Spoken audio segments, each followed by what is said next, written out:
Okay, we're back from a videographer. This is 1750 to 1900, part 3, section 3. 1750 to 1900, part 3, section 3. I'm here. Good deal. Let's rock and roll. All right. We just got through talking about canals and stuff like that, and transportation. What kind of transportation?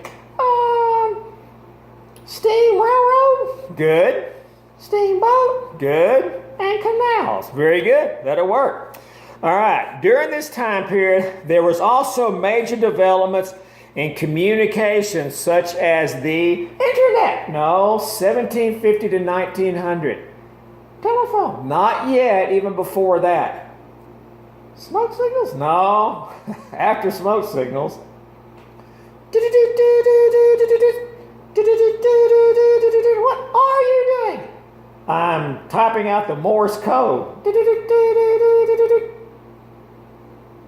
Telegraph. Right. Telegraph. With the invention of the Morse code, M-O-R-S-E, communication was no longer limited to the speed of No idea. travel. Speed of travel. Letter B, wireless telegraphs were on ocean going. Well, what else would be in an ocean but a ship?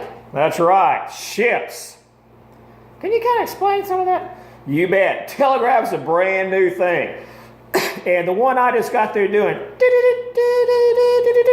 it's 3 dots, 3 dashes, 3 dots. You know what that means? No. S. 3 dots is S. 3 dashes is O. So what's 3 dots, 3 dashes, 3 dots? S-O-S. Right. What does that stand for? Save our ship.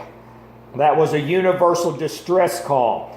When the Titanic hit the iceberg, it was as fast as it possibly could. And that's something good for you to know. If you're ever trapped in a mine or something, and there's pipes, and you can tap on, do it, you can tap out that. It's a,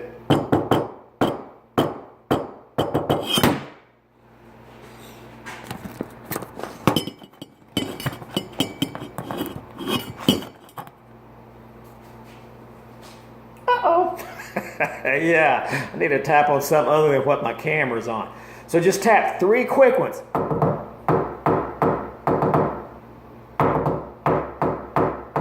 Try that. Do that on your desk. This might save your life someday. People might know you're alive down in a hole. What are you doing down in a hole? I don't know what they're doing in the hole, but if they are, it might save their life. Okay. Da-da-da-da-da-da-da-da. That's Morse code for help. SOS. I need help. Okay, can you get to the fact now? Before communication, now think of this. How fast did communication go? It only went as fast as you could move it with your mouth. You walked somewhere and told somebody something. That's how the communication went. That's the speed of the communication. Or you got in a ship and you went across the Atlantic Ocean and you got out and you talked to someone. Before the telegraph, communication went with the speed of the human being. However fast he went, that's what it went. Now with the telegraph, instantly it's like, it was amazing to that time period. Communication became so much more quicker with the invention of the telegraph. That's kind of cool. Yeah. All right. Let's go to development and spread of global capitalism led to a variety of responses. I have no idea what you just said. I know. Well, the development, what does that mean? Start of, All right. Spread. goes around, Okay. Global. worldwide. Capitalism. It's my business. I get to do what I want to with it. Right. Led to a variety A bunch of responses. things happen because of. Right. So it's really pretty simple. All right. In industrialized states, many workers organize themselves to improve working conditions by limiting the hours and to gain higher wages. What? Some of the workers in the factories, they're being taken advantage of. They want, back then, you worked 6 days a week. You only got off on Sunday. And you worked 12 hours a day. That was your, you add those up. What's that, 72-hour work week? We have a 40-hour work week. They work at 72 hours, terrible conditions. So some people got together, they tried to make the conditions better. Many factory owners, now the factory owners were the what? I don't know. They were the capitalists. So you're the capitalist of Hampton Yard Service. Yes, as little tiny as it is, I am the capitalist of Hampton Yard Service, yes. The factory owners did whatever it took to make as much money as possible and were not concerned about the workers. That's right. Why would he care? He doesn't care. He just wants money. That's right. There were plenty of workers wanting jobs. Why would they want jobs? Well, they used to be on the farm, but those are gone because tractors are there, so everybody's running to the city, so there's a whole bunch of people wanting factory jobs. So what happens to a factory worker who gripes about not getting paid enough? He's out of there! That's right. And they just walk outside and hire somebody else. Exactly. So if a worker was hurt, he or she was easily replaced. Right. So are you saying the owners of the factories didn't care about their workers? Not too much at all, no. All they were worried about was the dollar, how much money could be made. The workers couldn't ask for raises because there were people standing in line wanting the job at the current pay. Right, the current pay. Number 4, some opposed capitalist. That's a big word. Exploitation. You gonna spell it? You bet. EXPLOITATION. Again? EXPLOITATION. What does that mean? It means taken advantage of. Oh, okay. Well, the factory workers were sure taken advantage of. They sure were. Some opposed capitalist exploitation of the workers by promoting alternative visions of, no idea. don't feel bad, I don't know how to Socratic you. Society. One of these examples was utopian socialism. Utopian socialism. UTOPIAN. Can you kind of give me a big picture here? I'm kind of lost. A lot of the factory workers, they just got sick and tired of this. Well, what are they going to do? They can't get more wages. Right, because a lot of people want the job and will work at that wage. That's right. So they just leave and they form these utopian societies. They have a different way of life instead of a factory life. Oh, okay. All right. Letter A, wanted to escape the horrors of the Industrial Revolution. Right. Goal was to have small, self-sufficient communities that are harmonious and peaceful. They included social and economic equality. No rich and no poor. This sounds kind of like a hippie thing of the 60s. It does. There were several hippie utopian societies in the 60s. And they thought they came up with it. But they didn't, did they? No, they didn't. It was long before. Letter D, no private property? Right, no private property. And everybody helped everybody else. Well, that sounds nice. It does, but the problem is it doesn't work. No? No one wants to be equal. There have been tons of utopian societies come and go throughout history. It never works. Somebody always wants more. People want more. So they will always work for that end. And if you're in a place where everything's equal, if somebody has more, what happens? Somebody has less. That's right. So greed runs the whole thing. A lot of times.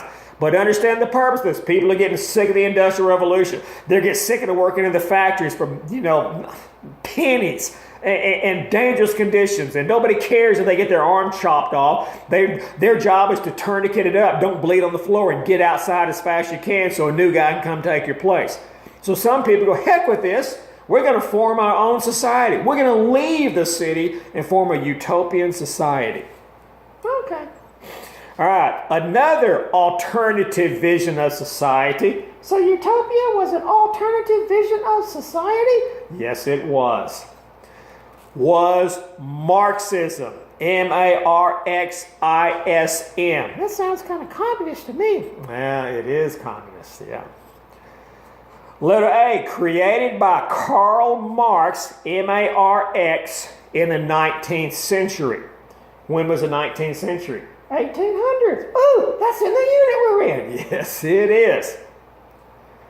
He felt as long as they were rich and poor, they would always Not get along. fight.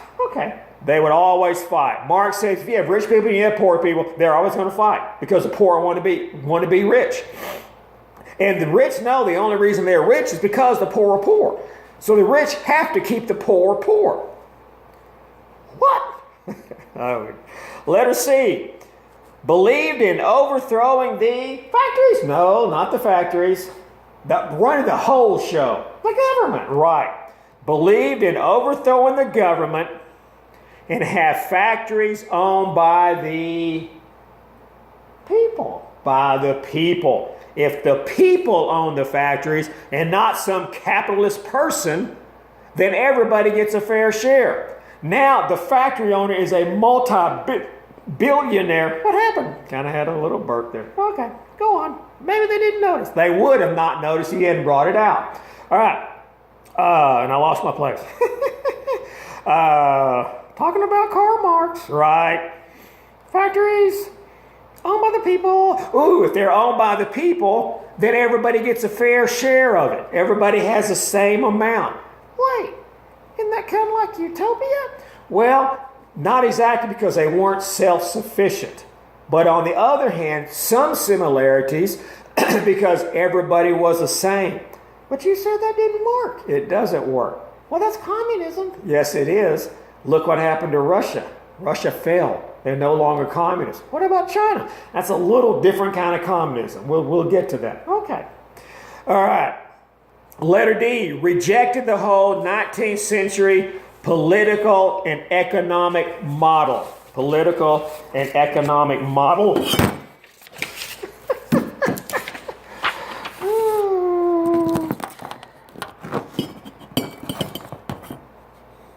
What happened? I turned my paper over in the... Why am I telling you? I don't know. You're right here. I know. All right. You saw what happened. I did. It's kind of funny. All right. Letter E. He wrote the Communist Manifesto. Communist Manifesto. Spell it. Manifesto.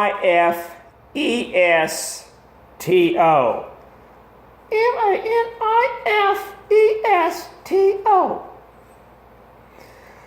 The proletariat. What? The proletariat. Spell it. Proletariat. Proletariat. What does that mean? It means the people. They were called the people, the common man, the proletariat. Should overthrow the rich people who were the... Oh, look, I can't even pronounce that word. bourgeoisie. You spell it. Bourgeoisie.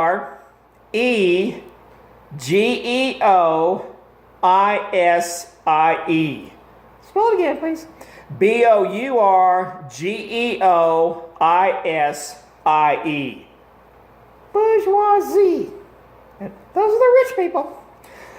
We better stop here. Okay, we're going to shut it down this part. We'll come back with another part in just a minute.